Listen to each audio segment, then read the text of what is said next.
Yo yo yo les gars et bienvenue sur Radio Dixie. Comment est-ce que tu vas Baptiste en ce dimanche de la fête des mères en Amérique du Nord et du Sud? C'est vrai que c'est la fête des mères ici. Ça va et toi? Ça va super. Est-ce que je peux te souhaiter la fête des mères ou ça fait absolument aucun sens? Ça n'a aucun sens. Très bien, je le ferai pas alors. Pour compenser, est-ce que tu as un avis sur le nouveau pape Léon XIV ou pas encore? Bah écoute, pas trop. J'ai un petit peu regardé les réactions de chacun. Euh, Jusqu'ici, les discours qu'il a tenus depuis qu'il a été élu, je veux dire, hein, ont l'air d'être corrects. Après, il y a des gens qui ont sorti des vieilles déclarations à lui, etc.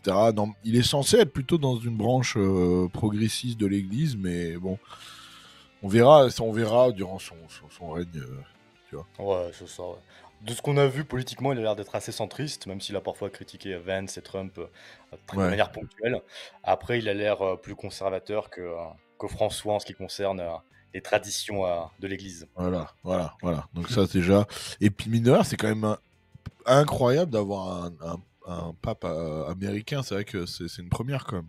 Ouais, c'est vrai que c'est un événement. Un pape américain et le premier ministre enfin le vice-président, pardon, des États-Unis catholique. C'est quand même, C'est magnifique. Et c'est Trump, quand même incroyable pour le pour le catholicisme aux catholicisme, ouais. États-Unis. C'est vrai que c'est une grosse progression là d'un coup, hein. Puis Trump n'hésite pas à souvent partager des images catholiques, la Vierge Marie ou autre. Donc, Mais il a c'est... aussi trollé en se déguisant en pape, enfin, sans limite, en pape. Mais c'était pas mal intentionné du tout. Ouais. Non, je sais. Il se rend pas compte que tout le monde n'a pas le même second degré. C'est vrai. Et aujourd'hui, on va aborder d'autres sujets sérieux, les gars. On va réagir à une intervention de Sarah Knafo au Parlement européen à propos de la dette de l'institution Union européenne. On va aussi vous parler du business derrière la visite du président syrien, le djihadiste Ahmed al-Shara à l'Élysée. Puis on va réagir à un témoignage de parents qui ont décidé d'accoucher à domicile et qui se sont vus retirer leurs enfants par les services sociaux. On va aussi vous parler d'une attaque revendiquée par l'État islamique dans une réserve naturelle safari de chasse qui a fait plusieurs morts et dont se réjouissent publiquement des assauts anti-chasse. Il faut le faire quand même. Et elle vous parlera du titre de séjour pour soins, un dispositif de soins pour les étrangers, peu connu, mais qui coûte 1 milliard d'euros aux contribuables français et qui n'a rien à voir avec l'AME que vous connaissez déjà. Puis on vous Enfin, montrera rien à l'outil. voir. C'est la même chose, mais c'est autre C'est chose. deux dispositifs différents, mais qui sont pas, C'est qui le sont pas résultat de mélangés du tout. Ouais, c'est ça. Donc c'est encore plus de dépenses, encore plus du grand n'importe quoi. Puis on vous montrera l'outil Viginorm qui permet d'observer l'évolution du nombre de mots dans les codes qui régissent le droit français. Vous allez voir, il y a des codes où on est à plus 400%, plus Ça, c'est 500% super. Ça, depuis c'est quelques super. années. Mais avant de commencer, quoi de nouveau de ton côté, Baptiste? Écoute, rien. J'ai rien fait. Là, si. Deux choses. La première chose, il faut que je dise qu'on a encore des départements vides pour SOS Maman Solo. Donc, on a encore besoin de mamans volontaires pour SOS Maman Solo. Je pense que j'ai beaucoup ratissé dans ma communauté déjà pour les mamans volontaires. Mais la chose qu'on n'a pas faite, c'est que vous n'êtes pas allé chercher d'autres gens. C'est ça que je veux dire. Si vous êtes déjà adhérente de SOS Maman Solo, que vous avez donné, etc., maintenant, ce que vous pouvez faire, c'est d'aller voir la liste des départements. Vous pouvez aller voir sur le Instagram la liste des départements dans lesquels il nous faut encore des mamans. Et si vous habitez dans ces départements, allez chercher à votre église ou demandez à votre sœur, demandez à votre mère, etc. Si ça l'intéresserait d'être une maman marraine pour SOS Maman Solo. Il y a un tiers, je pense, un tiers des départements encore où on n'a personne.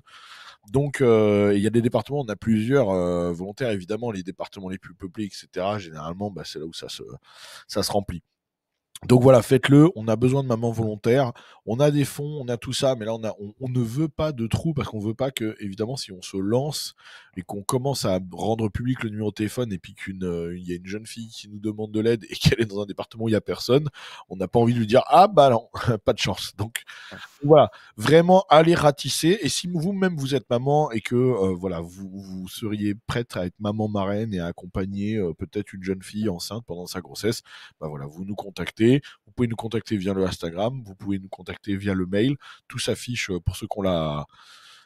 Pour ceux qui regardent la rediff, ça s'affiche, c'est dans la description. Pour les autres, ça sera dans le chat. Mais voilà, hésitez pas. Donc ça, c'est la première chose. Et la deuxième chose, qu'est-ce que je vais montrer? Cherki. La prod. Exactement. Le Jerky Texas, toujours disponible. Allez-y. Si vraiment vous faites partie de ceux qui l'ont pas commandé, il faut le commander. C'est bon maintenant. Arrêtez de faire semblant. Arrêtez de faire genre que vous n'en voulez pas, d'accord? C'est bon maintenant. Arrêtez de dire non, mais j'attends la paye, ça. 10 euros. 10 euros, vous les avez, vous les sortez immédiatement. 10 euros. Jerky Texas. Réelle recette texane. Le goût du Texas. Vous prenez un bout. Ah, ça y est. Ah, je suis dans les plaines du Texas. Vous voyez les troupeaux de chevaux sauvages devant vous. Vous voyez les grands cattle drive qui traversent l'Amérique. Juste avec un morceau. Non, mais des vraies recettes texanes, mais rappelons-le, c'est fabriqué en France par un artisan français, tout en circuit court, 100% produits naturels. Enfin voilà.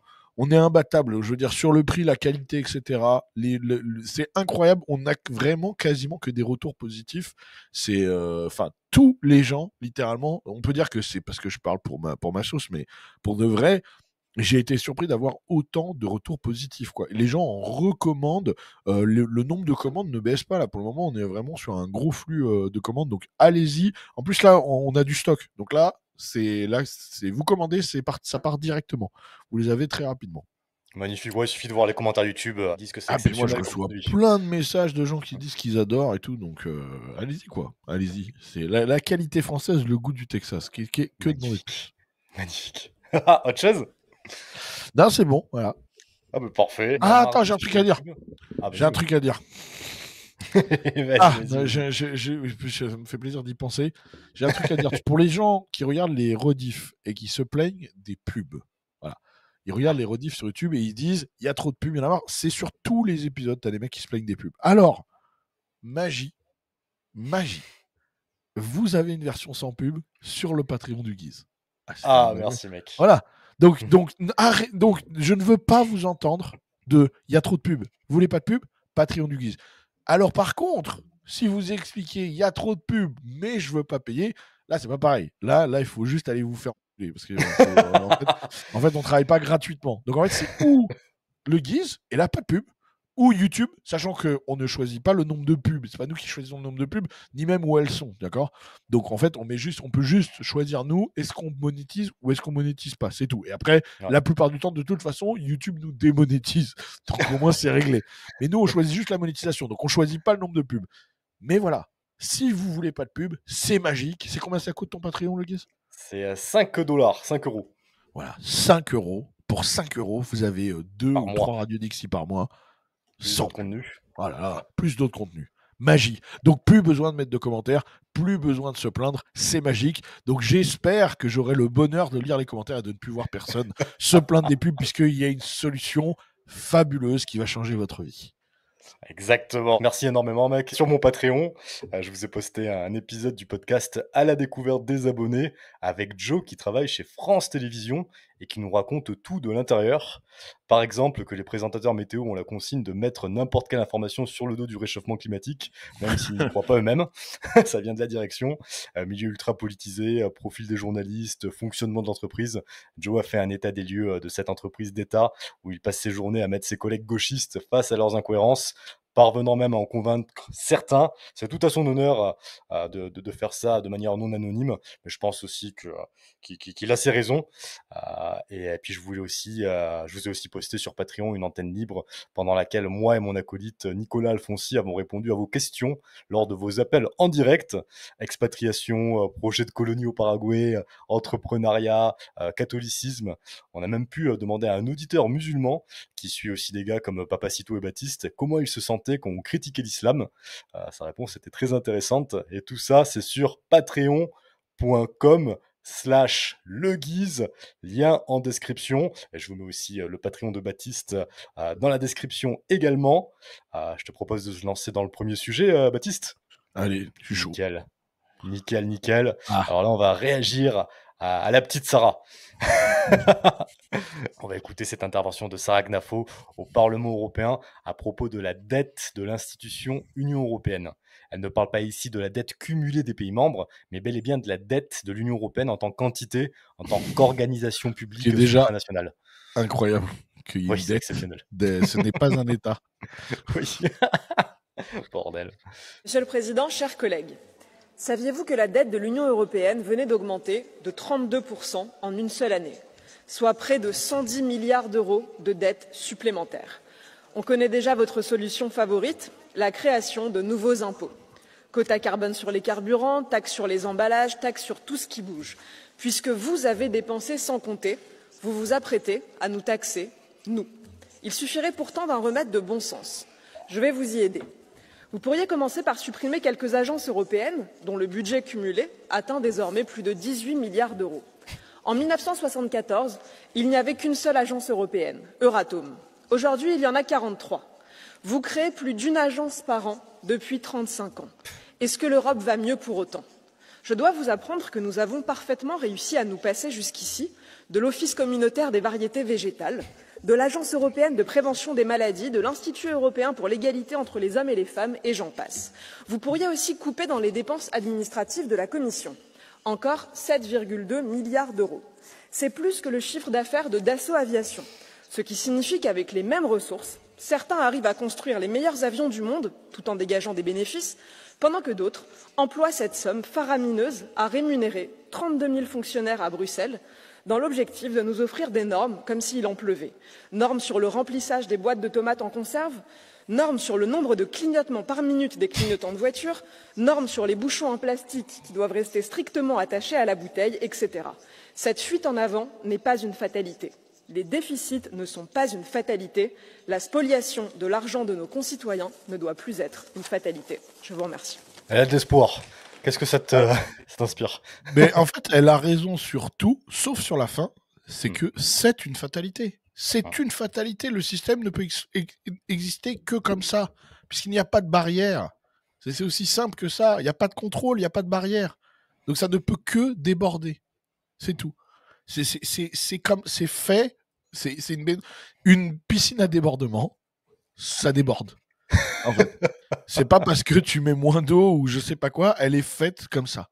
Et donc c'est mort. Sans une refonte entière du système, ce serait comme ça, il n'y a aucun garde-fou. Et là, je vais le redire, hein, le mot magique, mais comme on l'a dit, Office européen de contrôle des variétés végétales, c'est South Park. C'est South Park. C'est South Park. Nombre de clignotements par minute, c'est South Park.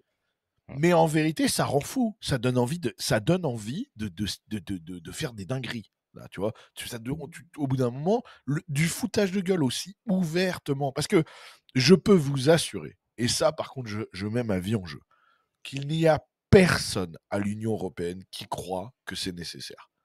Là, vraiment, il les recrute pas dans les anges de la télé-réalité. C'est des mecs qui ont quand même un minimum de QI, etc. Il y en a pas un mec qui dit « Ah oui, non, s'il n'y a pas une norme sur les clignotements des clignotants, on va tous crever. » Évidemment qu'ils savent que c'est nécessaire pour eux. Voilà, ouais, c'est ça. Voilà, c'est ça. C'est que pour eux, c'est une manière, il faut trouver des manières de sortir de l'argent des caisses. Voilà. Il faut trouver un moyen de sortir de l'argent des caisses. De taxer, de créer de la monnaie. Donc, au bout d'un moment, au début, tu as des idées. Voilà, on va faire des normes sur l'armement, sur les budgets, machin et tout. Et au bout d'un moment, au bout de 30 ans, tu as fait 30 ans que tu inventes des trucs. Tu vois, je veux dire, c'est-à-dire qu'il y avait une agence. Après, il faut trouver 10 agences, 15, 20. Les gens sont à 40. Au bout de 40, tu fais n'importe quoi. Au bout de 40, normes sur les bouchons de bouteilles, normes sur les semelles de chaussures. Tu regardes autour de toi, tu fais alors, tiens, la languette. On a une agence qui régule les languettes des canettes, non? Allez, c'est parti. C'est ça, gros. Alors... Mais chaque agence, en fait, mec, c'est une raison supplémentaire pour embaucher des copains, pour faire de la corruption, pour encaisser des chèques. 32 000 fonctionnaires administratifs.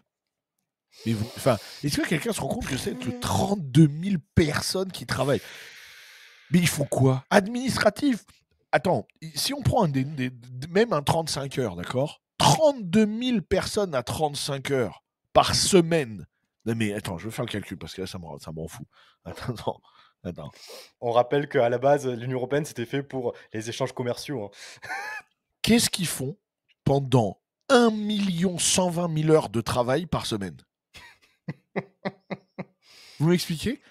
Qu'est-ce qu'ils font en 1 million d'heures de travail par semaine pour faire de l'administratif? Enfin, non mais...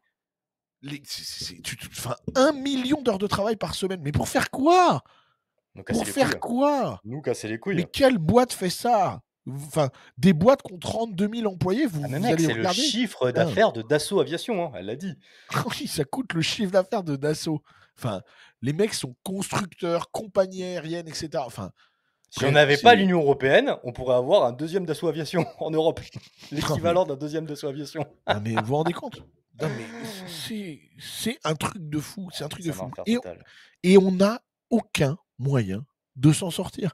Puisqu'il n'y a aucun moyen démocratique, hein, bien sûr. Il n'y a aucun moyen démocratique de s'en sortir. Vous n'avez pas de porte de sortie. Il n'y a rien qui est prévu dans le système pour combattre le système. Ah oui. C'est Arme sans nucléaire fin. tactique, Et hein. ça En va ne fait, faire c'est qu'augmenter. Ça va ne faire qu'augmenter. Parce qu'ils peuvent continuer. Ils peuvent continuer. Il n'y a rien qui les arrêtera. Rien. Là, intrinsèque à toute organisation, mec. Toute organisation, elle fait tout pour continuer à grossir. C'est intrinsèque à toute organisation, que ce soit une entreprise, une association et l'État. Mais le problème, exactement. c'est que l'État, il grossit avec l'argent des autres. Voilà. Exactement. Mais c'est encore mieux. C'est encore mieux. Et d'ailleurs, quand tu disais que même elle, sur la fin, elle dit c'est faux ce qu'elle dit, c'est là où Non. je me pose des questions, mec. Parce que je me demande si elle y croit vraiment. Parce que il y a un Oui, chiffre qui est elle. assez intéressant, mec. C'est qu'il y a environ 5% de la population qui est associée à des troubles de la personnalité, comme la psychopathie, la sociopathie, troubles de la Qu'est-ce que tu personnalité vas dire? narcissique. Ouais. C'est une réflexion de Jordan Peterson qui est très intéressante. Et Oui. le chiffre, il monte jusqu'à 20% chez les hommes et femmes politiques. Ces gens qui sont Oui. qui peuvent être Ouais, qualifiés ouais. de psychopathes, sociopathes, etc. Ouais, c'est pas Est-ce étonnant. que on est sur des gens... Est-ce que Sarah Gnafo, elle défend la liberté, elle a des principes de liberté et ensuite elle en fait de la politique? Ou est-ce qu'elle surfe sur la vague de la liberté pour vouloir avoir du pouvoir, gagner des postes, gagner des voix, etc. Parce qu'il y a deux grands types de personnes, hein, autant en politique que même chez les influenceurs, par exemple. Tu peux avoir des psychopathes qui vont se ranger derrière une cause à laquelle ils ne croient pas particulièrement parce qu'ils ne croient en rien, simplement pour gagner du pouvoir, politique ou autre. Et après, tu as les autres personnes qui défendent vraiment des principes et qui se battent vraiment pour ces principes. Et c'est compliqué de faire le tri, quoi. Tant à gauche qu'à droite. Oui, non, après, le truc, ce qu'elle dit, c'est que quand elle dit, c'est pas. Une Qu'est-ce qu'elle fatalité. dit déjà? Comment? C'est pas une fatalité. Oui, c'est pas une fatalité.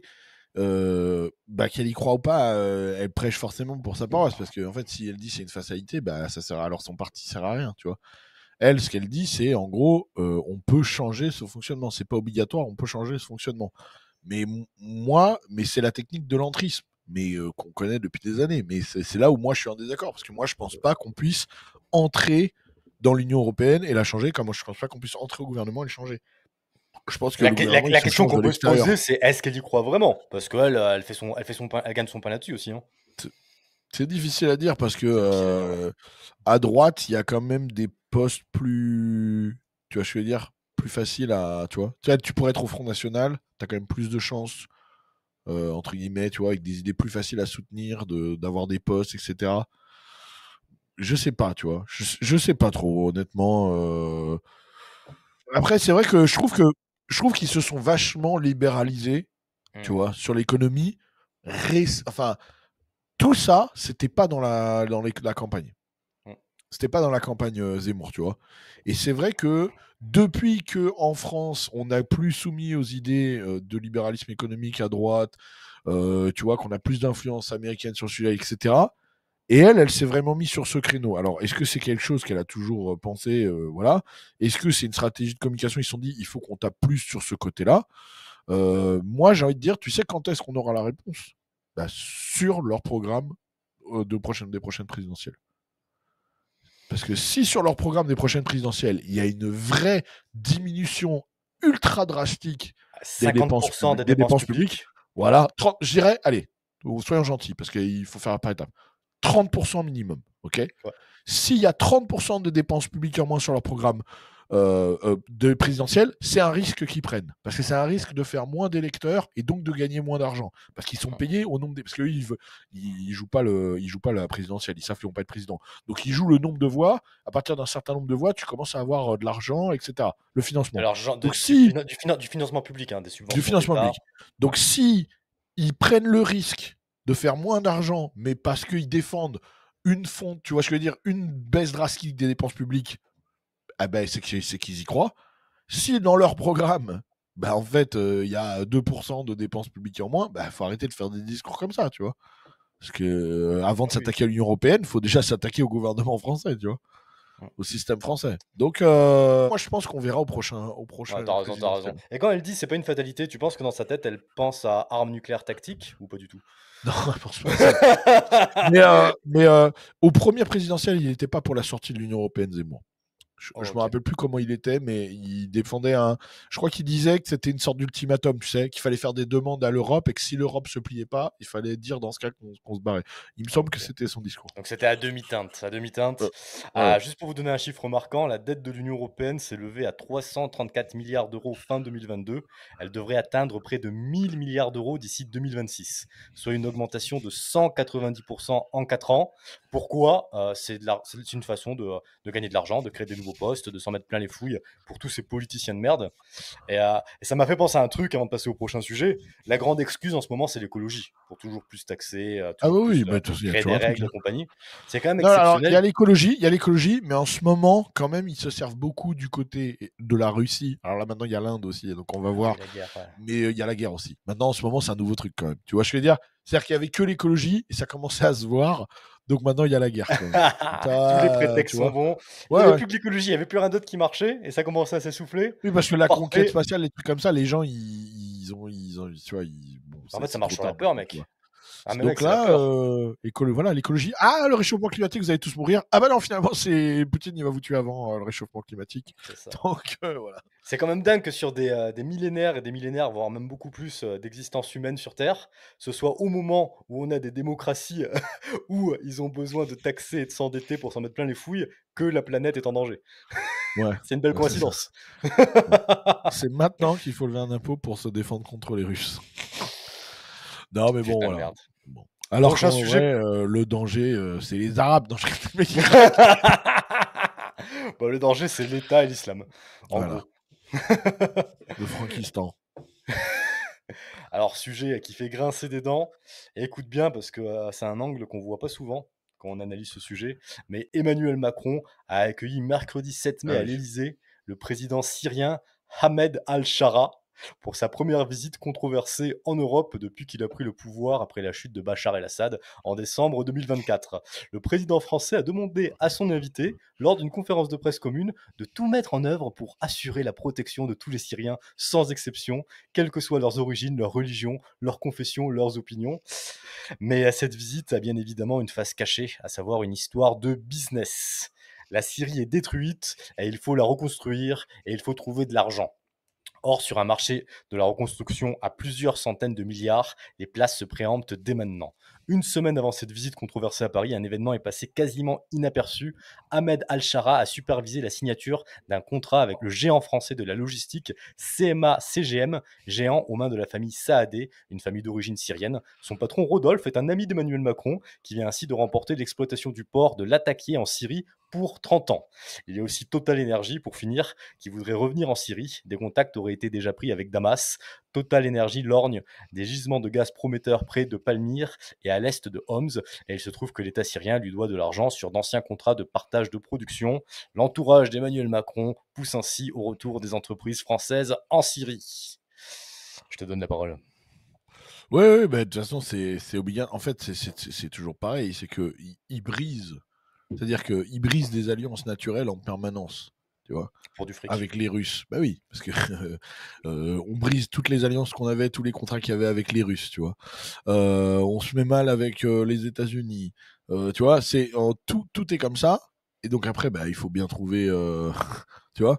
On s'est fait par des gestions catastrophiques. On se fait virer du Niger, on se fait virer du Mali et tout. Bah ok. Donc derrière, il faut bien trouver des combines. Donc on s'associe. Donc ce qu'on fait, c'est que bah des mecs, des leaders qui nous étaient pas favorables dans des pays du Moyen-Orient dont personne n'en a rien à foutre, on arme des terroristes pour les faire tomber, et en échange on leur dit d'accord, par contre quand vous serez au pouvoir, faudra penser à On nous. veut les Et contrats. voilà, On veut les c'est aussi simple contrats. que ça. Parce que là, pourquoi il vient? Parce qu'il a une dette, machin là, Ahmed. Parce que s'il est là, c'est grâce à la France, en partie, qui Grande partie. a donné des armes, et des moyens, et qui a aidé les djihadistes à prendre le pouvoir. Donc il y avait c'était déjà le contrat, il était déjà signé avant. C'était on vous aide, mais derrière il y a des papiers à signer. Voilà. T'as C'est aussi ce simple que ça. président syrien là, ce djihadiste ou ancien djihadiste pour certains, lui il a tout gagné parce qu'il a pris le pouvoir. Lui, Macron, il a il a une tout dette, donc bon, voilà, c'était une condition sine qua non. Et de toute façon, il a pas trop le choix parce que s'il fait pas, s'il signe pas, et ben, et rebelote, hein. On réarme une milice, on refait un putsch dans son pays de merde et il dégage et on en met un ouais, autre. c'est ça, C'est ouais. aussi simple que ça, hein. Mais C'est donc le c'est ce que je vrai, c'est la vraie interventionnisme de merde que soi-disant que dénonçait avant la gauche, etc. Et maintenant, il n'y a plus personne. C'est ça. C'est le vrai gendarme, les vrais gendarmes du monde. Ce qu'a fait l'État profond américain pendant des années, etc. Voilà. C'est le vrai néocolonialisme, entre guillemets, de merde, tu vois. C'est ça. Voilà. On est en plein dedans. Ce qui arrive aux États-Unis arrive 10 ans après en France. Et Non, non, mais on faisait déjà ça à l'époque. Attends, on a ouais. fait les Comores, les machins. Je veux dire, les Américains, ils ont arrêté avant nous, quoi. La Libye. Peut-être qu'un jour on va comprendre et qu'on va arrêter à faire ça comme Trump le préconise, évidemment. D'ailleurs, Trump a dit entre l'Inde et le Pakistan, ça ne nous regarde pas. Je vois pas pourquoi est-ce qu'on devrait se mettre entre ces deux pays-là, ce qui est très très sain. Mais il a quand même réussi à faire signer un cessez-le-feu Pas lui directement, mais il y a Oui. des Américains qui voulaient cesser un signe de feu, mais qui voulaient pas intervenir, quoi, et prendre part d'un côté ou de l'autre. Oui, par contre, c'est ça. sens-là. En fait, venir et aider aider À la à paix. l'arrêt d'un conflit, là je suis tout à fait d'accord. C'est ce qu'on aurait dû faire nous entre les Russes et l'Ukraine Puis en tant puis que ça coûte puissance rien. militaire européenne. Ça Je veux coûte dire, rien au contribuable. c'est une bonne chose. C'est ça, je suis tout à fait d'accord. Mais il y a une différence entre négocier et prendre parti. C'est ça la différence. Mec, quand t'envoies des milliards et des Voilà. milliards d'armements en Ukraine, ça a Voilà, rien à voir avec les exactement. Là, tu politiques peux de plus Trump, hein. négocier derrière, hein, exactement. Voilà, Mais c'est là, ça. on est clairement, en fait, pour revenir sur le sujet de la Syrie, on est clairement dans le capitalisme de connivence, qu'en fait, il faut appeler le socialisme de connivence, parce que tout ça, ça se fait avec votre fric taxé. Qu'est-ce qui se passe? La France va aider ce terroriste, ce djihadiste à prendre le pouvoir en Syrie. Donc lui, c'est tout bénef, et pour garder le pouvoir, il doit donner des contrats à la France. Macron, c'est tout bénef pour lui, parce que ça fait augmenter le PIB de la France, ça améliore la balance commerciale, donc c'est des indicateurs qui sont bénéfiques pour être réélu. Et puis, il donne des contrats à ses copains, comme on l'a vu. Donc, on est vraiment dans du pur socialisme de connivence. Ils en sortent tous gagnants, ces enculés, à part vous, contribuables, qui vous faites enculer. Parce que tout ça, c'est fait avec votre fric. On rappelle Non, qu'en février... et puis, en vérité, c'est même pas ils en sortent même pas gagnant-gagnant dans le sens où, en fait, si le Individuellement. gouvernement. Non, mais parce que même les entreprises, etc., c'est des lots de compensation.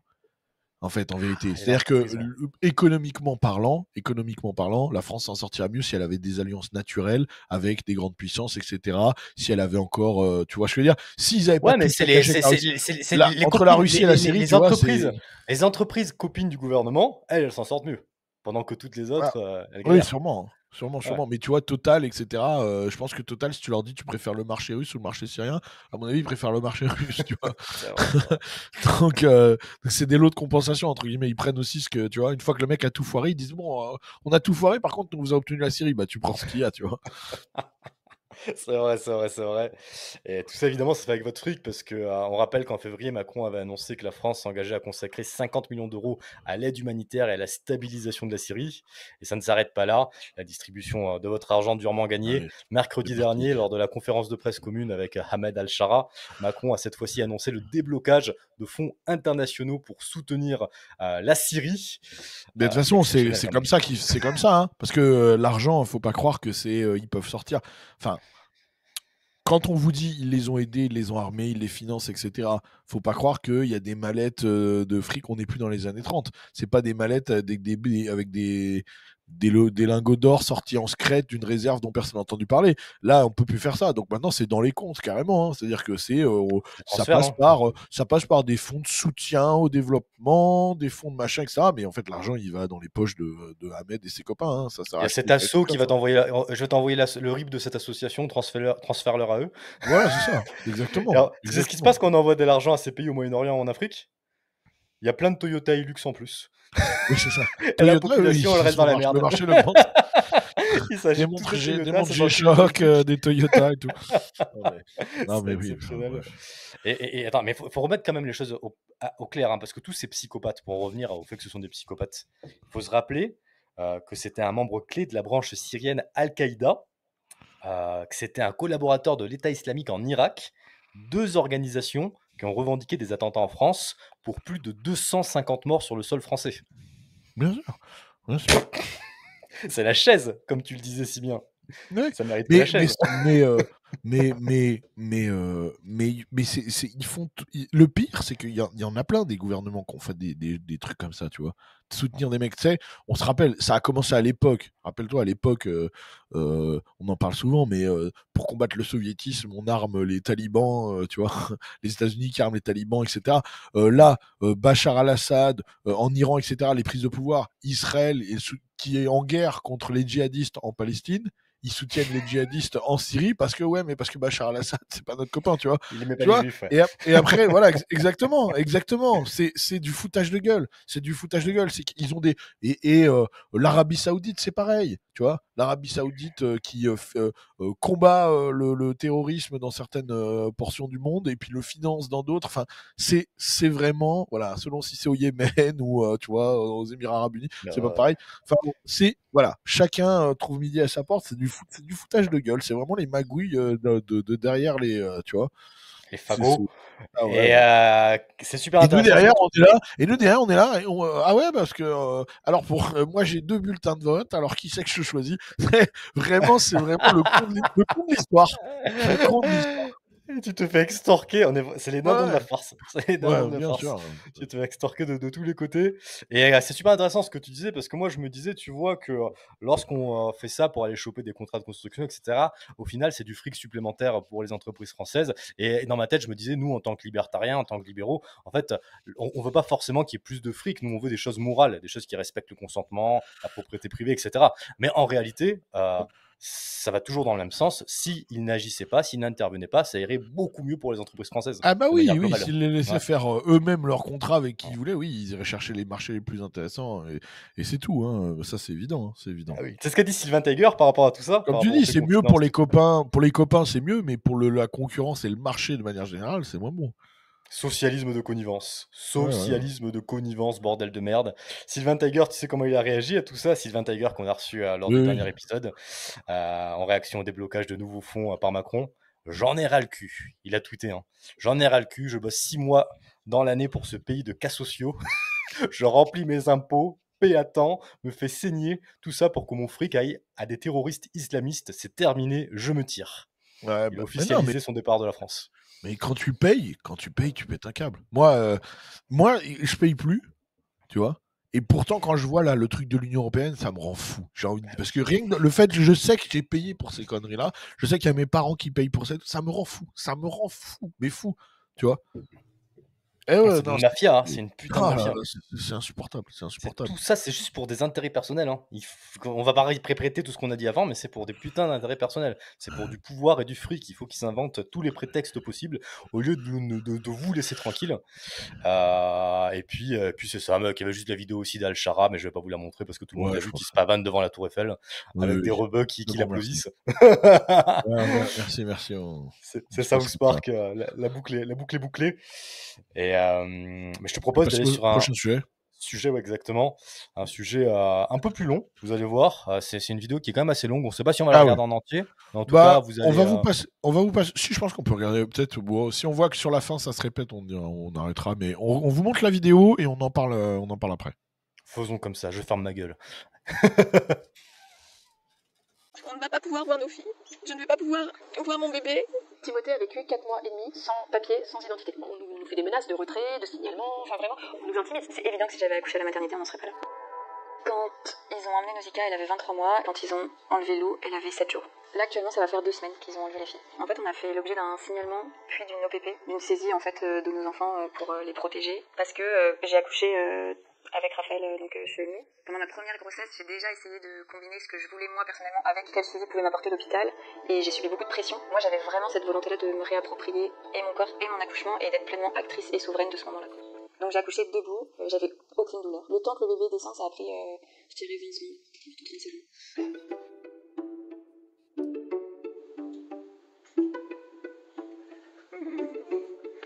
Quand je vais à la mairie, 4 jours après l'accouchement, donc déjà ils m'ont regardé de travers quand j'ai dit que j'avais pas eu d'attestation de médecin parce qu'aucun médecin n'avait assisté à la naissance. On est revenu avec Noémie et les 2 filles pour montrer que le bébé était en forme, et elle nous a quand même averti qu'elle prévenait la PMI, la protection maternelle infantile.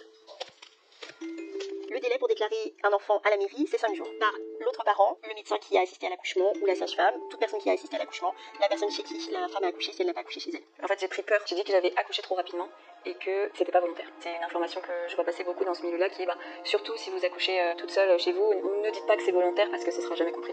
Eh bien, la loi ne dit rien. Les femmes sont libres de choisir la manière dont elles accouchent, à l'hôpital, en maison de naissance, à la maison avec une sage-femme ou seule si c'est leur choix. L'enfant dont elle accouche doit pouvoir être reconnu en mairie, quelle que soit la façon dont il est né. Timothée a vécu 4 mois et demi sans papier, sans identité, parce que j'ai fait le choix d'un accouchement à domicile.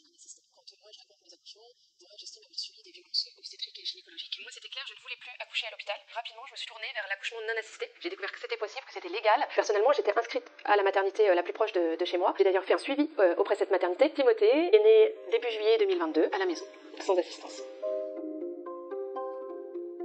Nous, c'est le papa qui est allé déclarer Timothée à la mairie et le papa explique que c'est lui qui a accouché sa femme. Et là, c'est un gros fiasco puisque on ne prendra pas la déclaration de naissance de Timothée. Je décide de me déplacer avec le bébé. Et pour autant, la mairie refuse l'enregistrement et même on nous fait des menaces de retrait, de signalement. Enfin, vraiment, on nous intimide. Timothée, comme il n'avait pas d'identité juridique, nous ne pouvions pas prouver que nous étions ses parents. Tout ce qui est une question de soins n'était pas possible. Si je souhaite prendre un congé parental, je n'y ai pas le droit. Je ne peux pas le confier ni à la crèche, ni à une assistante maternelle, puisque d'un point de vue des assurances, il couvrirait un fantôme, en fait, quelqu'un qui n'existe pas. Il y avait beaucoup de monde pour elle. Quand on les a récupérés définitivement, sur le parking, il y avait toutes les personnes de notre famille et amis qui nous ont soutenus.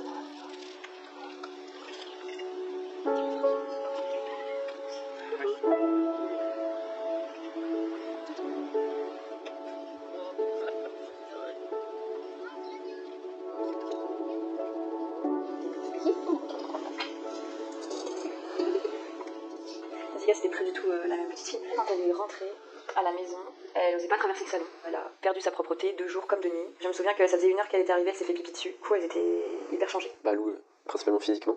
Vraiment, quand elle est retournée à la maison, j'arrêtais pas de la trouver trop grande. C'était hyper dur pour moi.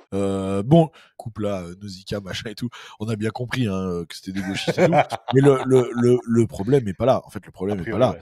C'est dramatique, quoi. C'est vraiment incroyable. C'est-à-dire que tu ne peux pas choisir, tu peux pas accoucher. Enfin, waouh, quoi. L'acte le plus naturel du monde. Oui, et surtout, pendant 10 000 ans, et je suis gentil, je pense que 20, 30 000 ans, depuis le commencement des hommes, on a accouché debout de son côté, quoi. Tu vois. Donc à un moment, si elle a envie de faire comme ça, et en plus que ça s'est bien passé, c'est un truc de fou. Non seulement on veut pas lui reconnaître machin, mais carrément on lui prend après. C'est une bataille juridique. Alors qu'en plus légalement il y a rien. Mais c'est vraiment, mais c'est voilà. Comme j'ai dit, c'est l'État obèse, tentaculaire, exactement. Si vous naissez, vous naissez par un agent de l'État. Et oui, parce qu'en France, qui décide des médecins? L'État. Hein. Vous pouvez pas être médecin de l'autre côté. Avant, il y avait beaucoup de mortalité infantile, mais pour des raisons qui n'ont rien à voir avec tout ça. Il y avait de la mortalité à l'accouchement, etc. Mais aujourd'hui, c'est pas du tout le cas. Non, mais attends. Et puis alors, attends, parce que moi, je vais tout de suite débunk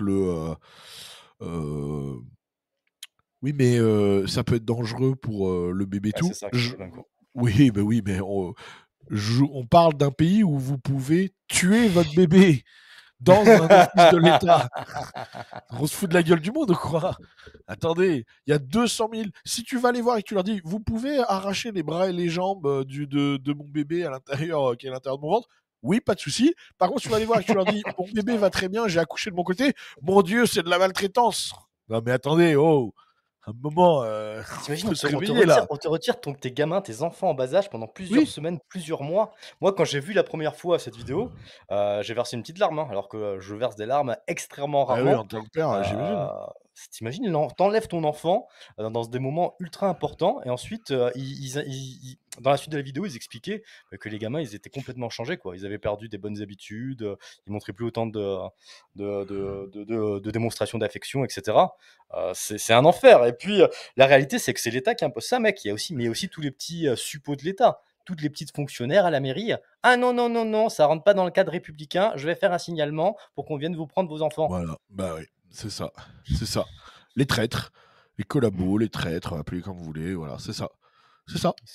Pour eux, c'est Non, insupportable que non, c'est... quelqu'un agisse hors du cadre républicain. Et puis au-delà de tout ça, même si c'est pas le plus important aujourd'hui, mais l'État il vous impose des contrats. Tous ces gens-là, ils ont une assurance de santé imposée par l'État, les cotisations, une assurance de congés parentaux, des crèches publiques.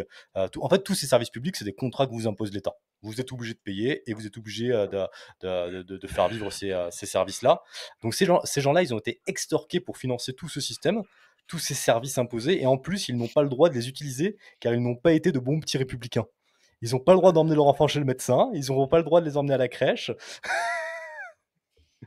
parce que ça n'a pas été des bons petits républicains. Extorqué toute sa vie, et tu peux pas accoucher tranquille chez toi. Et quand on voit aussi l'état des hôpitaux, mec, parce qu'il y en a des histoires où il y a des femmes qui accouchent dans les parkings, devant les hôpitaux, dans la rue, dans les commentaires de la vidéo YouTube, là, je vais t'en lire quelques-uns. C'est pas juste des cas isolés. T'as plein de femmes qui commentent. Alors je te lis les premiers commentaires sous la vidéo YouTube. Ouais. Ma copine a accouché à la maternité il y a un mois. Je peux vous dire qu'il y a énormément à redire. Il y a un manque d'effectifs terrible et le personnel nous a beaucoup angoissés. Il nous a pas laissé faire certains choix. On comprend que des gens veulent accoucher à la maison, surtout si c'est pas leur premier enfant. Un autre commentaire, c'est un comble. On n'arrête pas de fermer des maternités de proximité. On oblige des femmes à faire des heures de voiture, mais on sépare les bébés et leurs familles. Il y a une période cruciale pour l'attachement, pour punir celles qui accouchent à la maison. Ce que je voulais vous faire comprendre, c'est que les mamans, elles ont des mauvaises expériences à l'hôpital en général. Il y Moi, en je a, sais pas pas, mais toutes, mais il y en a, il y en a évidemment. beaucoup, hein. Ma femme à l'hôpital public au Canada, c'est soviétique, hein, la santé au Canada. Au Ouais. Québec, c'était un enfer, hein. C'était un enfer. Les infirmières, elles en avaient rien à branler parce qu'elles étaient ultra occupées. Ensuite, pendant un moment où l'enfant et la maman doivent se reposer, ils devaient respecter des processus. Ils les réveillaient toutes les 2 heures pour leur faire des tests, leur poser des questions. Ça les mettait encore plus dans un sale état. Non, non, bien sûr. Et puis, attends, si vous avez mon âge, ou l'âge du Guise, ou que vous êtes plus âgé, demandez à vos grands-parents où ils sont nés. Ouais. Ils sont nés chez eux, hein. Demandez-leur. Ils sont nés où? Vous croyez qu'à l'époque, ils allaient à l'hôpital? La plupart des gens, et encore plus en milieu rural, qui naissaient à la maison. Il y a combien de nos grands-parents qui sont nés chez eux, même dans la chambre de mère, machin? Ils sont vivants, hein. Tout va bien, hein. Ma grand-mère a 93 ans, elle est là, hein. Donc, Avant, il y avait de la arrêtons mortalité aujourd'hui. infantile, mais ça n'avait rien à voir avec ça. C'était des problèmes Ah, de mais bien virus, sûr. de Non, connaissances, mais de ci, de ça. après, si ça se passe mal, t'as un problème pendant l'accouchement, etc., t'appelles les pompiers, je sais pas. Mais encore une fois, bon, chacun doit avoir le droit, le choix quand même. Et encore une fois, on parle d'un pays qui tue 200 000 enfants par an. Oh, tu vois? Enfin, au bout d'un moment, c'est vraiment le foutage de gueule. Qu'on sorte l'histoire de oui, non, mais ça peut être dangereux pour le bébé. Putain, s'il vous plaît, quoi. 25% des enfants fécondés se sont tués Donc, par la République, ah, par mais voilà. l'avortement. Donc, franchement, pour les 10 Pékins qui accouchent chez eux, là, venir nous casser les couilles, c'est vraiment une honte, quoi. Mais voilà, c'était un bon exemple pour vous montrer. Encore une fois, nous, à chaque fois, on vous parle, on vous explique comment l'État fonctionne en France. L'État est omnipotent et il ne veut rien en dehors de l'État. C'est vraiment, c'est la phrase de Mussolini, tout avec l'État, tout pour l'État, rien en dehors de l'État. C'est vraiment ça. Il faut comprendre que l'État français, et c'est pas, ne croyez pas que c'est comme ça partout. C'est vraiment, il y a un truc propre à la façon dont la République a été faite.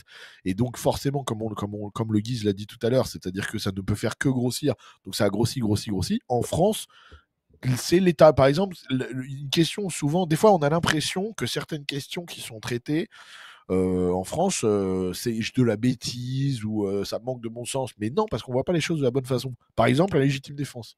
Souvent, on dit, mais c'est quand même bizarre. Qu'est-ce que l'État a gagné de dire que quand un mec vient chez toi, t'as pas le droit de te défendre, tu sais, c'est bizarre parce que l'État a rien à gagner à ça. Bien sûr que si, parce que l'État veut que ce soit lui et seulement lui le garant de votre défense. L'État veut que vous ayez besoin de lui, parce que c'est quand vous avez besoin de lui qu'il peut vous contrôler. Si vous êtes capable de vous défendre vous-même, ça veut dire que au moment, pour cette chose-là, vous n'avez pas besoin de l'État. Si vous êtes capable d'accoucher tout seul, pour cette chose-là, vous n'avez pas besoin de l'État. Et C'est ce qu'on appelle, ce que tu viens de décrire, mec, c'est la définition d'une mafia. Ah oui, Vraiment. bien sûr. C'est ça.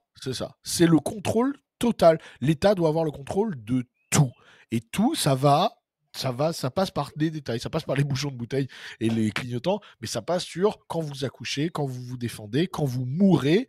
D'accord? Vous mourrez, vous devez être déclaré par un truc de l'État, vous devez être enterré selon des normes définies par l'État, dans un cimetière validé par l'État, interdit d'enterrer mamie sur la propriété familiale, interdit de disperser les cendres dans l'endroit que vous avez décidé, interdit.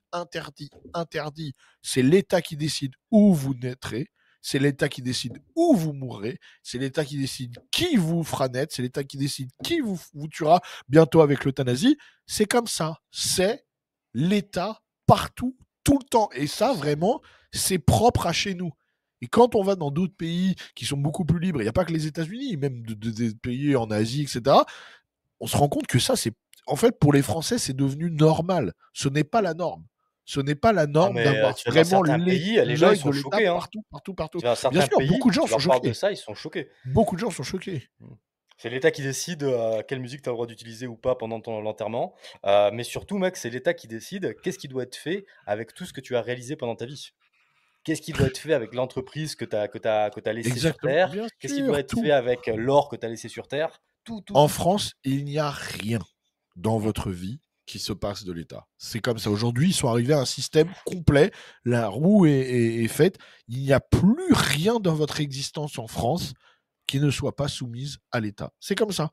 Et on est surpris quand on arrive dans un autre pays, etc. Moi, je sais qu'une chose qui surprend ici, par exemple, c'est que dans ta boîte aux lettres, on n'a jamais de courrier officiel, tu sais. L'État. Ouais, des courriers de l'État, des courriers de la banque, des courriers de l'administration, ça. L'IRS. Ouais, non, ça n'arrive jamais. Tu sais, c'est très très très rare d'avoir du courrier en France, c'est toutes les semaines. Toutes les semaines, c'est la banque, c'est machin. Et la banque, c'est, on va pas se mentir, hein, parce qu'on dit les banques, c'est privé, mais on a compris. Hein, c'est la banque parce qu'ils veulent des infos, parce que l'État veut que les banques aient toutes les infos, tu vois. Donc c'est la banque, c'est les impôts, c'est machin, c'est des trucs pour vous expliquer que vous avez le droit à telle aide, que vous devez payer tel truc. C'est l'État partout, tout le temps, vraiment. En fait, la République française, c'est l'URSS qui a réussi. T'avais même plus de liberté en URSS. Non, mais c'est ça, c'est-à-dire qu'ils ont fait une version. Ils sont le communisme, en vérité, le vrai communisme, qui est un système marxiste, etc. C'est trop. C'est des dictatures molles en fait. La République, Oui, c'est une voilà, dictature molle. c'est trop marqué, Ouais. c'est trop daté. Il y a eu trop de Mao, machin et tout. Tu vois, il y a trop de mauvais exemples. C'est pas bon, tu vois. Donc il faut que les gens aient le confort du capitalisme quand même. Tu vois, et c'est ça. Ils vous contrôlent sans vous envoyer au goulag. Exactement. Et puis sans que vous ayez, il faut que vous ayez le confort du capitalisme. Il faut que vous puissiez aller au supermarché et que vous ayez du choix dans les paquets de céréales. Il faut que vous puissiez avoir votre iPhone. Il faut que vous puissiez regarder la télé sur des écrans plasma, etc. Comme ça vous aide. Parce que si demain, si la France vous enlevez ça justement, bah ça y est, là c'est vraiment la Corée du Nord.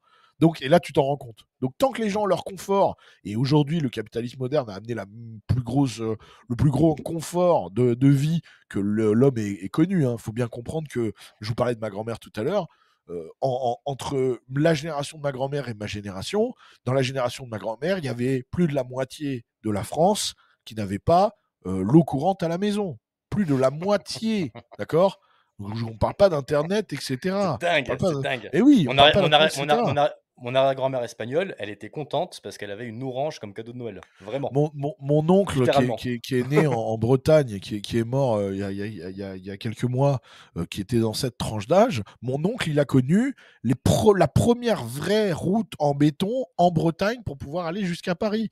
Donc, avant ça, quand il est né, quand il était petit, la route, elle arrivait jusqu'en Bretagne et ça s'arrêtait, c'était les chemins de terre après.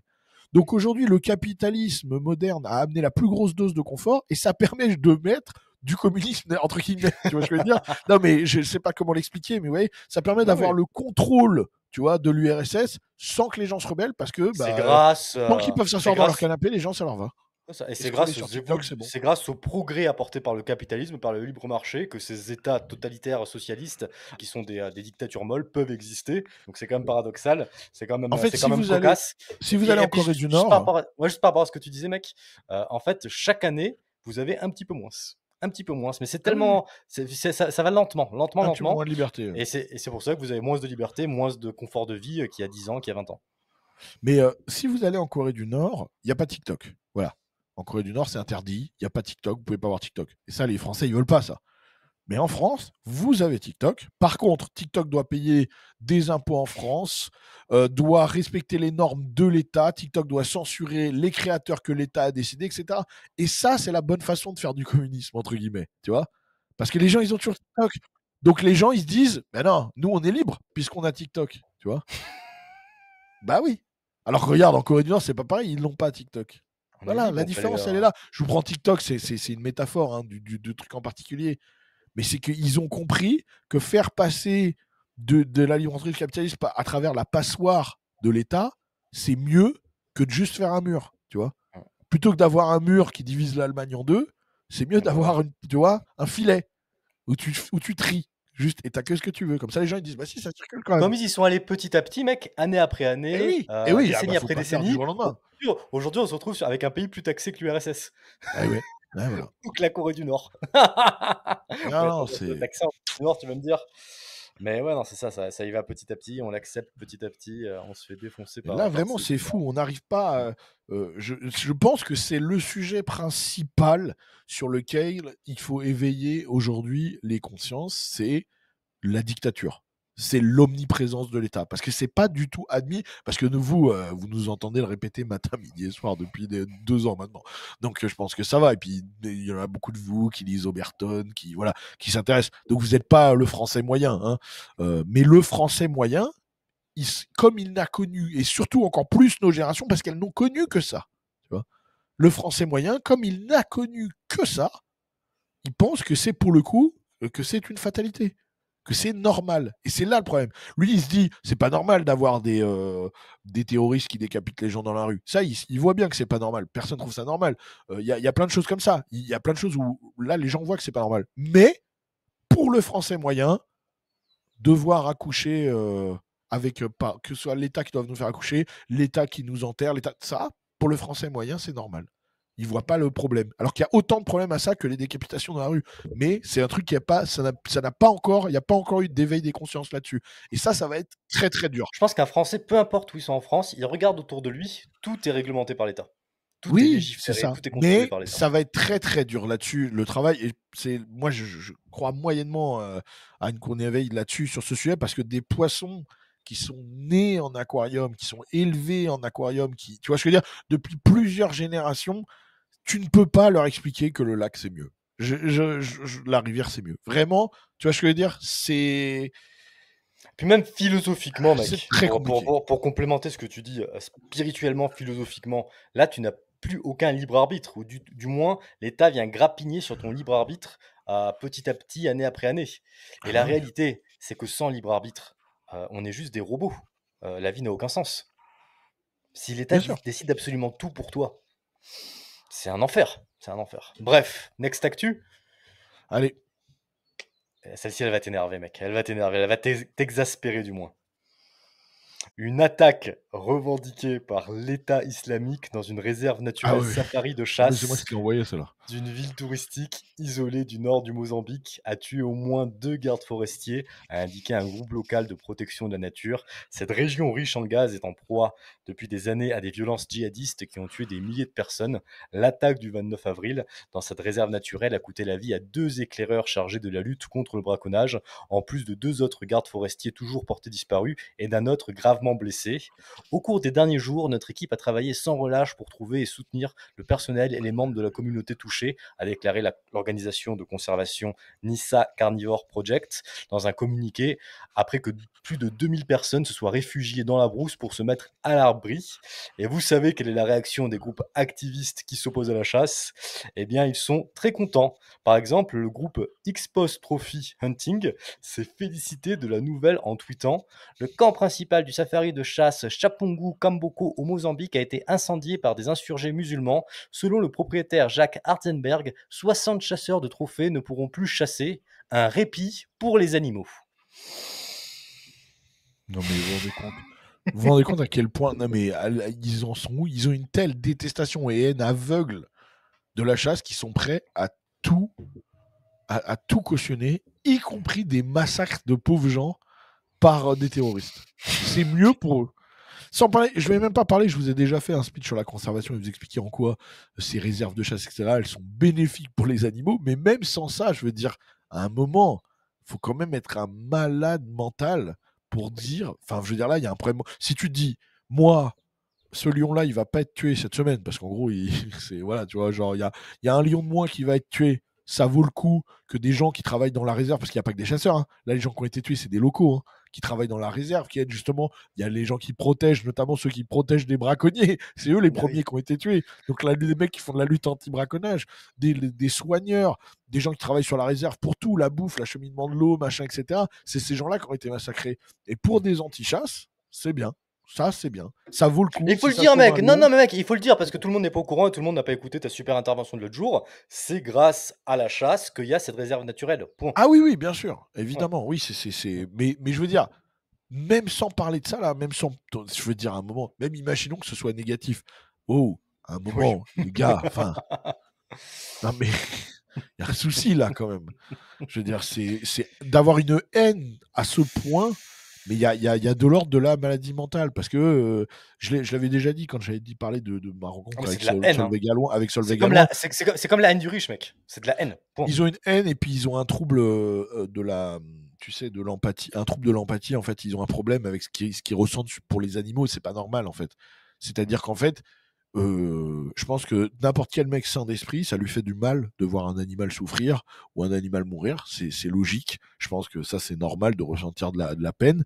Mais un mec sain d'esprit, il peut pas se dire, pour sauver un animal, c'est ok de massacrer des dizaines d'humains. Non, là c'est que tu as un problème sur ce que tu ressens, tu vois. Parce que ça les fait se sentir mieux, eux, parce qu'ils ont un problème à cause de ça. Ils souffrent, tu vois. Je l'avais dit avec Solveig Gallois. Solveig, ça se voit que, en fait, elle se noie dans ce monde où elle sait qu'il y a des animaux qui meurent tous les jours, et elle ressent cette peine. Tu sais, ça la torture, en fait. C'est des gens qui sont extrêmement torturés. C'est des malades. C'est vraiment, quand on dit malade, ils sont malades, tu vois. Oui, donc c'est pour ça que derrière, c'est important de ne pas prendre les arguments de ces gens au sérieux. Parce que c'est les mêmes gens qui convainquent des gens normaux comme vous que des fois, que la chasse, ça peut être mal, que la chasse au trophée. C'est ces gens-là qui vont faire des posts pour expliquer voilà, que la chasse au lion en Afrique, c'est de la merde, c'est n'importe quoi. Et vous allez tomber sur ces posts sans savoir que ça vient de ces mecs-là, entre guillemets, et vous allez vous fonder votre avis sur ce genre d'argument. Mais ces gens-là sont des...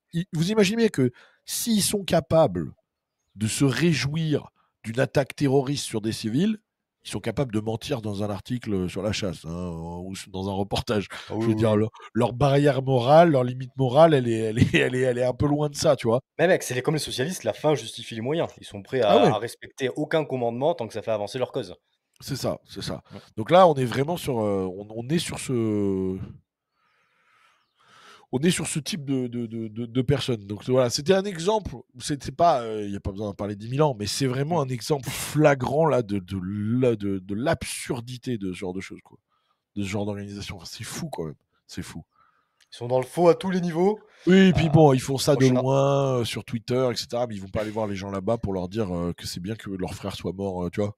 Allez dans les villages là-bas, là, allez-y, tu vois, en Tanzanie là. Allez leur expliquer que c'est normal qu'ils se fassent massacrer par les terroristes, puis on verra ce qu'ils vous diront. Tu vois. C'est comme les Noirs, ils sont gentils, à part quand ils ont des idées conservatrices. Oui, à part quand ils chassent le lion. À part quand ils travaillent dans des zones de chasse. Là, c'est ok qu'ils se fassent massacrer. Ouais. Et ces enculés, ils passent leur temps, et après on va changer de sujet, à cracher sur les safaris de chasse, mais eux, ils font rien pour sauver les animaux. Ils font rien. Tout ce qu'ils font, c'est parler. Parler. Ouais. Bref, sujet suivant, on revient en France. Je voulais vous partager un article de Contribuables Associés qui nous parle d'un dispositif de soins pour les étrangers peu connu mais extrêmement coûteux, le titre de séjour pour soins.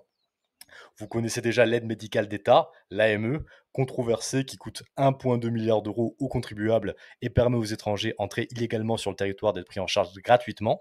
Mais vous ignorez probablement que vos ressources sont aussi mobilisées pour financer un dispositif d'accueil pour soins représentant une charge annuelle estimée à 1 milliard d'euros supplémentaires, dont certains traitements les plus coûteux, comme pour soigner l'hémophilie A, sont de l'ordre de 1 million d'euros par an et par personne. Créé par la loi Chevènement en 1998, le titre de séjour pour soins devait initialement répondre à des cas critiques, par exemple l'assistance aux malades du sida en provenance d'Afrique subsaharienne. Sa finalité initiale permettre à des étrangers réguliers ou non d'être soignés en France lorsque leur pays d'origine ne dispose pas de structures adaptées. 25 ans plus tard, la donne a changé. Près de 75% des demandes émanant de pays disposant de structures médicales fonctionnelles, mais sont souvent inaccessibles pour des populations qui viennent bénéficier gratuitement en France de soins qu'elles devraient payer ailleurs. Le champ d'application du dispositif s'est élargi. Diabète, infertilité, schizophrénie ou dialyse comptent désormais parmi les pathologies éligibles. Aïe, aïe, aïe, aïe, aïe. Qu'est-ce que je vous dis? Tu vis dans un pays.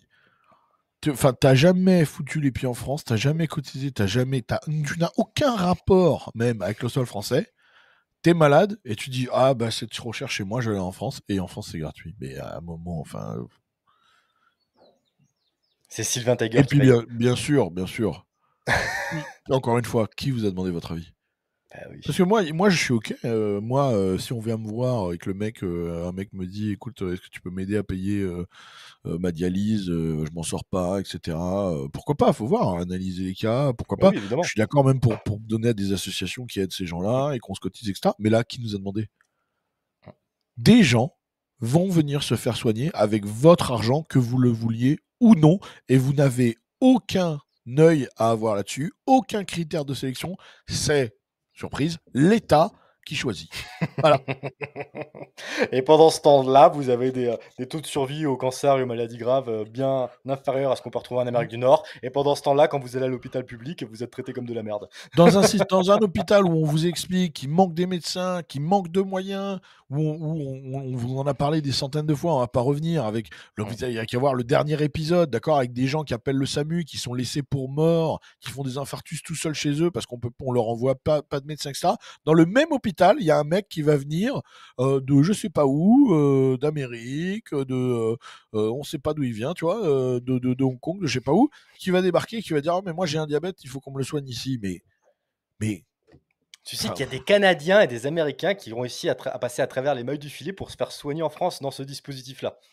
Mais ça m'étonne pas, hein. Ça m'étonne pas. Ils ont profité des failles. Il y a toujours des failles dans les trucs d'État, comme dans tous les trucs administratifs.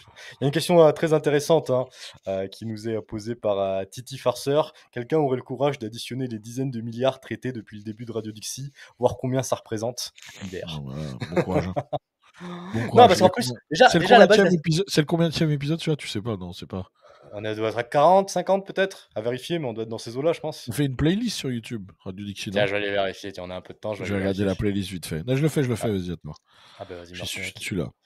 Si t'as une playlist, oui, t'en as une, hein? Yes, c'est soit playlist, soit podcast, mais c'est dans un des deux. Podcast, Radio Dixie, 63, il y en a déjà. Donc 63. C'est le 64e épisode. Ouais. Donc là, bon courage, le mec qui va faire le calcul. Hein. Donc il se tape 63 épisodes allez, on va dire à 1h30 de moyenne. Je pense que l'IA, ça peut permettre 90 heures, entre 90 heures et 100 heures de Radio Dixie de visionnage. Il y a qu'un mec au chômage qui peut se permettre de faire ça, mais un mec au chômage, il défend pas nos idées. Un mec au chômage volontaire. Volontaire. Parce qu'il y a des mecs en France, il y a des gars, mec, ils vont bosser quelques semaines, quelques mois pour pouvoir récupérer des points et pouvoir se remettre au chômage. Mais bon, c'est une autre histoire. Parce que la réalité, c'est qu'à la base, la Sécu, c'est de la merde. Pour revenir au sujet initial, on vous force à payer pour les autres, alors que vous pourriez choisir à qui vous avez envie de donner si l'État ne vous prenait pas la grande majorité de votre création de richesse. Mais là, en plus, on vous force à soigner des gens de l'autre bout du monde, avec qui vous ne partagez absolument rien. Peut-être même que vous détestez de par leur culture ou leur façon d'être. Je suis sûr que même eux, ils trouvent ça abusé. Hein. Ah oui, non, c'est sûr. Les mecs, ils doivent halluciner. C'est incroyable. Ils doivent halluciner. Ouais. Entre 2017 et 2024, 228 000 demandes ont été enregistrées avec un taux d'acceptation de 58,8%.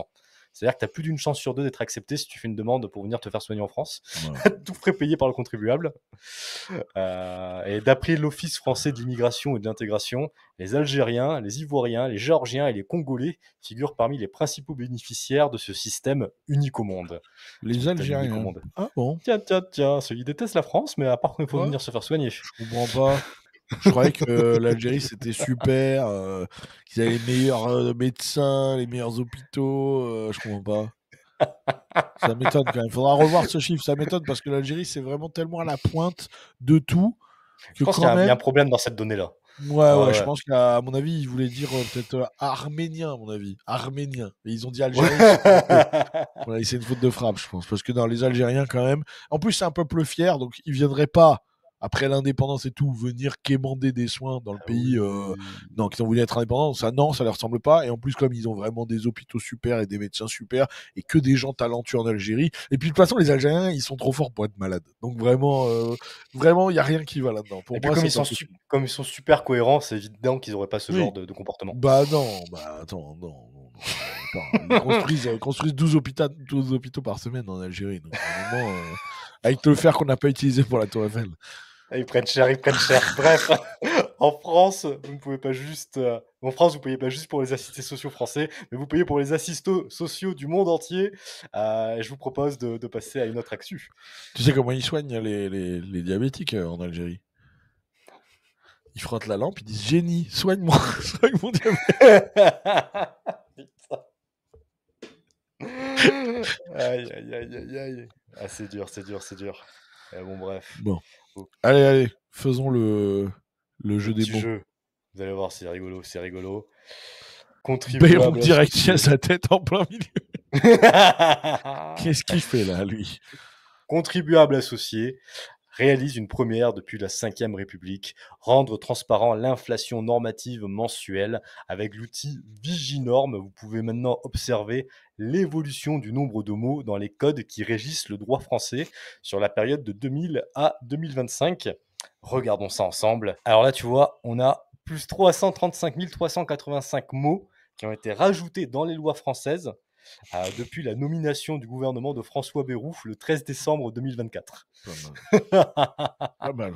C'est quand même exceptionnel. C'est pas depuis, c'est pas genre depuis ces 20 dernières années. Début, Hein. ouais. Ouais. C'est depuis que C'est depuis Bayrou la est nomination de Premier Bayrou. ministre. Putain. Là, par exemple, vous avez le code du commerce. Depuis 2001, il y a une augmentation de 476% du nombre de mots. On peut regarder l'évolution détaillée. Comme on le voit, la courbe, elle continue de croître. C'est-à-dire qu'on Ok, va pas... Attends, je viens de regarder un chiffre. Reviens vite fait sur le nombre de mots ajoutés depuis le truc de François Bayrou.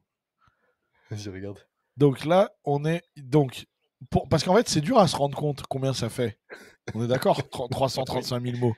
335 000 mots, c'est le tome 1 et 2 du Seigneur des Anneaux. Aïe, aïe, aïe, aïe. Si vous mettez le tome 1 et 2 du Seigneur des Anneaux ensemble, vous êtes à 330 000 mots, à peu près. Putain. Donc ça, tu sais que la Bible, dans son intégralité... Ça, c'est juste depuis combien de mois? Un an, là? C'est ça qu'il est là, lui. Ouais, non, moins d'un an, depuis le 13 décembre 2024. Depuis 6 mois. Depuis 6 mois, mec. En loi, en législation, on prend 2 tomes du Seigneur des Anneaux tous les 6 mois. Non mais attends, mais sérieusement, mais oh, il y a un problème. Non mais sérieux, non mais il y a un problème et même, mais heureusement qu'on est à l'époque de l'informatique et tout, parce que sinon, t'es avocat, tu te suicides. Tu dois chercher un truc, mais tu te rends compte le temps que ça prend. Parce que là, du coup, ça c'est que depuis 6 mois. Donc il y a combien de tomes en tout? Là, il y a combien de mots en tout? Des milliards, tu vois. Donc les mecs, en fait, en vrai, la loi, si on écrit tout sur papier, c'est une bibliothèque, tu vois. Le mec, quand il doit chercher un truc, alors, voyons voir. C'est de la folie. C'est un enfer. Par exemple, juste sur le code du commerce, on est sur plus d'1 million de mots rajoutés depuis 2001. Multiplié par 5. 1 million. Donc là, c'est pour le coup, c'est... Attends, 1 million de mots. 1 million de mots, si on prend toute la trilogie du Seigneur des Anneaux, ça fait 480 000 mots. Donc 1 million de mots, c'est plus de 2 fois les 3 tomes du Seigneur des Anneaux. Tu sais combien de mots c'est la Bible, mec, hein? La Bible, c'est à moins de 800 000 mots. Ah, voilà. Ils ont rajouté plus que la Bible dans le code du commerce depuis 2001. Juste, voilà. La Bible, ça a été écrit sur je sais pas combien de temps. En 20 ans, ils ont rajouté l'équivalent de la Bible. Et c'est juste le code du commerce, hein, parce que des codes comme ça, il y en a 77 en France. 77. Sur le code de l'environnement, c'est pareil. 1 139 000 mots qui ont été rajoutés. Sur le code de la santé publique. Laissez-moi. Non, mais et puis, il faut voir, tu sais, 438%, c'est-à-dire 4 fois et demi. C'est-à-dire qu'il a été multiplié par 4 et demi, le truc. Ah oui, relativement, c'est incroyable aussi. C'est un truc de fou. Parce que si le code de l'environnement de base, tu sais, il faisait 3 milliards de mots, et ils ont rajouté 1 million, tu sais, bon. Non, là, ils l'ont multiplié par 4 et demi. Le bordel. Bordel. La code de la santé publique, mec. Plus de 2 millions de mots rajoutés. Code de la consommation, 250 000 mots rajoutés. Code de la sécurité intérieure, enfin bref. Tout a été au moins doublé par 2, quoi. Tout est au moins doublé par 2. C'est exceptionnel. Mais ils sont payés pour ça, mec, sinon ils servent à rien.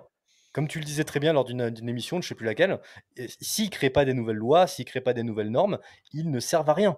Ça justifie leur existence. Ouais. Le minimum, vas-y, descends tout en bas. Alors là, il n'y en a pas tous. Il y en a juste 17. Il y en a 17 sur les 77. Celui-là, il a été le moins modifié, c'est quoi? C'est 192 000 mots. Mais c'est quoi? Ça, c'est le code civil, excuse-moi, je crois que tu arrives à dire. Ah oui, bah, évidemment, c'est le truc de... Tu peux pas trop... En même temps, tu peux pas trop changer. Oui. Et ce qui est incroyable, c'est que ça continue. Regarde l'évolution détaillée. En fait, ils font tout ce que croître année après année le nombre de mots par rapport à ce qui a été rajouté l'année précédente. On vous l'a dit, ça ne peut pas s'arrêter. Ça ne peut pas s'arrêter. Toujours plus, une machine infernale. Ça ne va que... Voilà, ça ne s'arrêtera pas. Toujours plus de bureaucratie, toujours plus de fonctionnaires, toujours plus de législateurs, toujours moins de liberté. Parce que là, il ne faut pas arriver et dire, OK, à partir de maintenant, on n'augmente plus le code du commerce. Non, il faut arriver et dire, on brûle le code du commerce et on le réécrit. Même pas, ça sert à rien. Ça sert à rien, le code du commerce, mec. Non, mais pour le coup, ciao, le code du commerce, ça sert à quoi, mec? Oui, non, mais après, je sais même pas, je pourrais même pas te dire, ça se trouve, il y a des bases qui sont, tu vois, importantes quoi, mais ce qui est sûr, c'est qu'avec un système comme ça, on ne peut pas le changer. C'est mort. C'est pas possible. Là, parce que mec, toi et moi, on veut faire du commerce, on se met d'accord sur un contrat, on est 2 personnes. Non, mais si, parce que dans le code du commerce, il y a ce qui protège, par exemple, les gens, tu sais, il y a forcément les lois, tu sais, qui protègent des arnaques, etc. Tu vois, genre, par exemple, typiquement qu'un contrat, tu vois, par exemple, en France, un contrat, même à l'oral, c'est valable devant la loi, tu vois. Ça, c'est dans le code du commerce. Et ça, c'est bien que ça y soit. C'est-à-dire que le mec, il peut pas te dire par texto, oui, ok, on le fait, et après dire non, tu vois. Non, mais c'est aussi dans le code civil, tu vois. C'est le respect non, c'est pas dans le code civil, je pense pas, tu vois. Si, c'est le respect d'un contrat. Je veux dire, t'as juste besoin d'avoir un respect du contrat, un respect de la parole donnée. Oui, mais peu importe où tu les mets, ces choses-là, il faut qu'elles soient écrites quelque part, tu vois, c'est tout. Même si c'est aussi basique que ça. Mais c'est tellement basique qu'en fait, t'as besoin d'une ligne. Oui, non, mais c'est ça, je suis d'accord. Mais ce que je veux dire, c'est que voilà, il y a des bases, il y a des choses qui doivent être. Voilà. Non, mais là, 14 jours de... typiquement, l'exemple de ta 14 jours de rétractation pour un devis, ça devrait pas exister, en fait. Bah oui. Sinon, mec, ça devrait... Chacun doit définir ta boîte, tu définis et tu dis à la personne, tout simplement, nous, on vous fait cette offre, elle est valable tant. Point. Il n'y a pas d'histoire de non, j'ai le droit, j'ai 14 jours. Je m'en bats les couilles que tu aies 14 jours. C'est non. On se met d'accord, on signe un contrat. Ici, ça n'existe pas. Vous venez sur chassotexas.com, le devis, on vous le fait. Le devis est valable maintenant. D'accord? Si tu me reviens dans 10 jours, on refait un devis. Puis c'est tout. Et si tu signes, chez nous, tu envoies la compte, c'est terminé. Tu as envoyé la compte, il est pour ça, c'est tout. Il n'y a pas d'histoire de bah oui, non, il n'y a pas d'histoire de non, mais moi j'ai tant de rétractation, etc. Fallait réfléchir avant de signer, c'est tout. Donc non, ça c'est des choses qui doivent pas exister. Après, tu demandes comment à l'entreprise, est-ce que j'ai le droit de me rétracter tout? L'entreprise va te dire, bah voilà, nous on prend tant à compte, etc. Enfin ça c'est eux qui décident. Mais ça c'est des lois qui devraient pas exister. C'est pas à l'État de décider combien de temps mes clients ils ont le droit de se rétracter. Qu'est-ce que c'est que ces histoires? Et puis si le client potentiel il trouve que le temps de rétractation n'est pas suffisant, bah il signe pas. Exactement. Mais mon mec, si on veut faire du commerce, mec, toi et moi, il y a 1 million de mots qu'on doit respecter.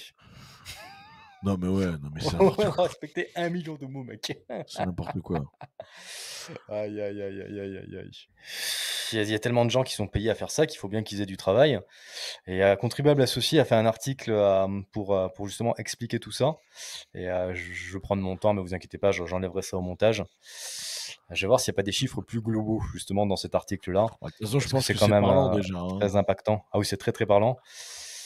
Alors, ça fait porter le total à 47 millions de mots aujourd'hui sur l'ensemble des lois françaises. 47 millions de mots.